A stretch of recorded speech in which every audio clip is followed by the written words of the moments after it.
इन्होंने कभी अपनी दोनों बाहें खोल के बात नहीं की, इन्होंने कभी कोई झूठा वादा नहीं किया, इन्होंने घुमा फिरा के अपनी तारीफ नहीं की। ये कैसे पॉलिटिशियन थे ही सच। और ये हमारी किस्मत है कि इस मुल्क में 10 बरस तक एक काबिल पढ़ा लिखा जाइंट ऑफ एन इंटेलेक्चुअल ये प्राइम मिनिस्टर रहा जो पॉलिटिशियन नहीं था। अक्सर उनके बारे में मुख्तलिफ हलकों में मुख्तलिफ सरफराज में मैं कुछ बातें सुनता हूँ जो कि बिल्कुल बेअसलियत है, जो नादानी की बातें हैं।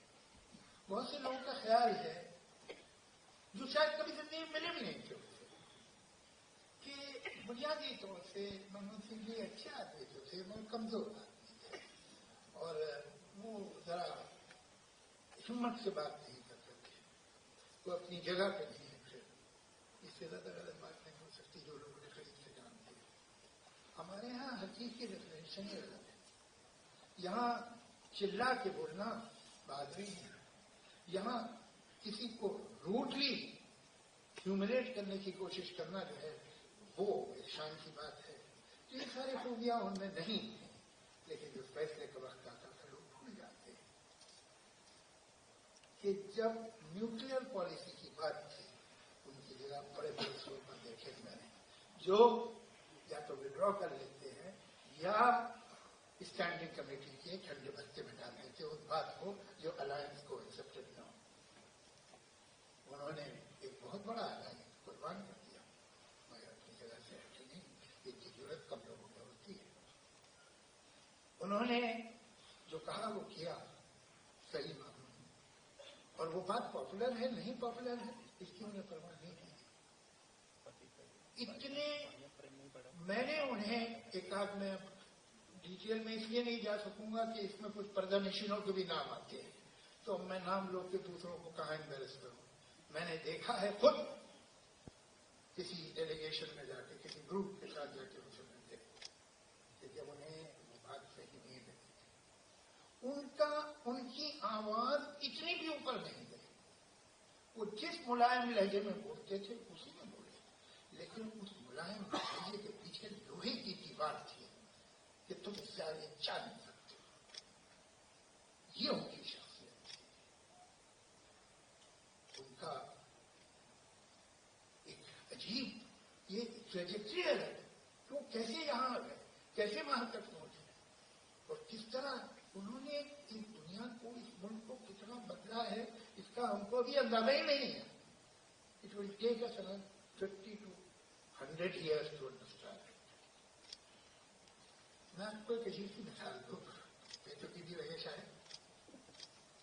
हम तो फिल्मों में काम करते हैं, स्क्रिप्ट वगैरह लिखते हैं। मेरी एक स्क्रिप्ट थी जो 70s-80s में आई थी और बड़ी पॉपुलर फिल्म थी खुशबू। वो कहानी थी दिल्ली की ही, दो बहुत बड़े बड़े रियल एस्टेट टाइकून्स हैं जो एक दूसरे से लड़ रहे हैं और एक दूसरे को नीचा दिखाने की कोशिश कर रहे हैं टू एन एक्सटेंट कि जहां वो बिजनेस से भी आगे बात चली जाती है कि अगर एक ऑप्शन हो रहा है किसी प्लॉट का तो एक आदमी ईगो में उसको ज्यादा खरीद लेता है कि दूसरा करने के बाद अगर एक कॉलोनी बनने का टेंडर है तो ईगो में नुकसान उठा के जोड़ देता है। इस पूरी फिल्म में एक वर्ड कहीं नहीं आया था, उस वर्ड का नाम है करोड़। इस पूरी फिल्म के डायलॉग में नहीं लिखे, मेरी वर्ड करोड़ कहीं इस्तेमाल ही नहीं हुआ। हमारा कैरेक्टर शॉक क्या उसने वो प्लॉट 7 लाख में ले लिया, तो 7 लाख 8 लाख 10 लाख से ऊपर हमारे इमेजिनेशन में नहीं था। ये जो खुले है हमारी दुनिया, हमारी आंखें, इस तरह की प्रॉस्पेरिटी होता है, चीजें आती जाती हैं, म्यूटेशन को ब्लड लेते हैं, वो तो कभी हमने देखा ही नहीं था। जो बूम आया हमारे सोसाइटी में, खासतौर से मैं तो अर्बन मिडिल क्लास को ही जानता हूं, उसी के बारे में बताऊंगा हम कहां से कहां पहुंच गए। और अगर ये कोई कहे कि किसी और की पॉलिसी थी तो ये तो शुरू हुई when he was France secretary दुनिया बदल गई, फिर वो खुद प्राइम मिनिस्टर हो गए, लेकिन वो पॉलिसी तो वहीं से चलती रही, वो बदली तो नहीं। अगर बदली होती तो हम कहते किसी और ने बदलवा दी, इन्होंने तो शुरू कुछ और किया। सच ये है कि गलत या सही इस पॉलिसी हम अलग जाने वाले हैं नहीं कोई, उन्हें वही करना होगा। हो सकता है बिगाड़ से करे, हो सकता है गलत तरीके से करे, मगर बुनियादी उसूल जो वाटरशेड पॉइंट है वो मनमोहन सिंह जी का। और ये बात जो हम बोलते फ्रांस इकोनॉमिक्स, ये कोई वॉइड में होती है, ये कोई हवा में होती है? यही तो सेंट्रीफ्यूगल पॉइंट है कल्चर का, सिविलाइजेशन का, सोसाइटी का। जब ये बदलता है तो सब कुछ बदलता है। यंग लोगों की एम्बिशन बदलती है, बड़ों की मोरालिटी बदलती है, समाज बदलता है।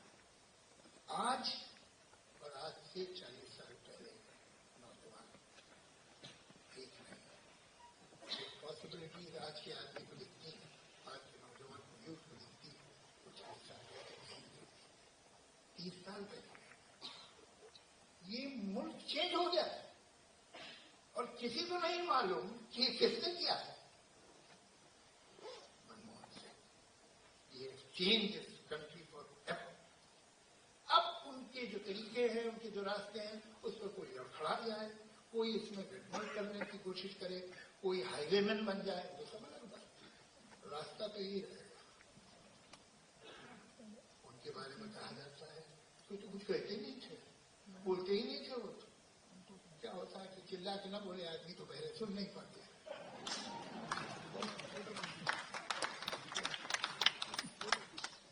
In his tenure of 10 years,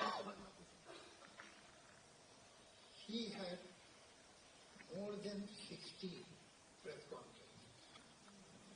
Perhaps 62 or 64. All right, let's count. 60. 60 means, in 10 years, means 10, 6 in every year. 6 in every year means 1 press conference after every 2 months. हो सकता है कभी 4 कर दी हो, कभी 1 भी ना की हो, लेकिन एवरेज जो है वो ये पड़ता है। अब तब आप उन्हें कह रहे हैं जो मनमोहन सिंह थे, तो अगर उन्होंने एक भी प्रेस कॉन्फ्रेंस नहीं की होती, ऐसा भी पॉसिबल है, तो आप उन्हें क्या कहते हैं? मोहनी। ऐसा नहीं। मैं एक और बात का अफसोस है कि वही जो मैंने नज्म सुनाई थी तो नहीं जानते, उसमें एक और शेर था उसी नज्म में जो मैं आज डॉक्टर साहब के लिए कहूंगा। खाकसारों से खाकसारी थी, सरबुलंदों से इसके साथ न था। He was humble in front of the humble, but he had no humility in front of the powerful.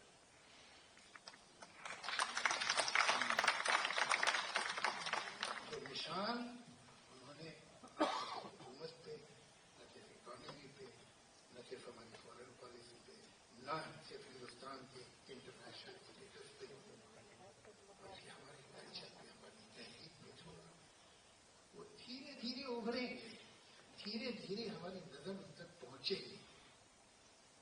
Doctor साहब ने इस मुल्क को जवाहरलाल नेहरू ने, उन्होंने इस मुल्क की आजादी की जंग लड़ी और एक डेमोक्रेसी को। डॉक्टर साहब का कॉन्ट्रीब्यूशन उससे कम इम्पोर्टेंट है। उन्होंने नए हिंदुस्तान को, new India became newer India under his leadership.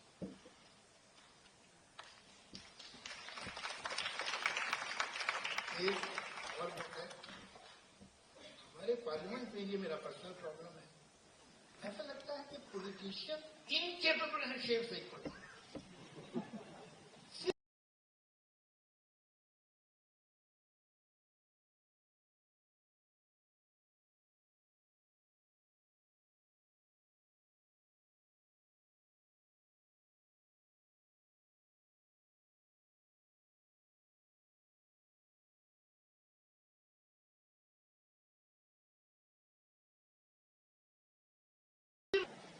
سوائے وہ لوگ جو خود شاعر ہیں، خود کبھی، ان کے علاوہ کسی کو حق نہیں ہونا چاہیے غلط شاعری. اور ہر شعر جو ہے برے سے برا meaning less out of matter کہتے ہیں یہ غالب کا ہے.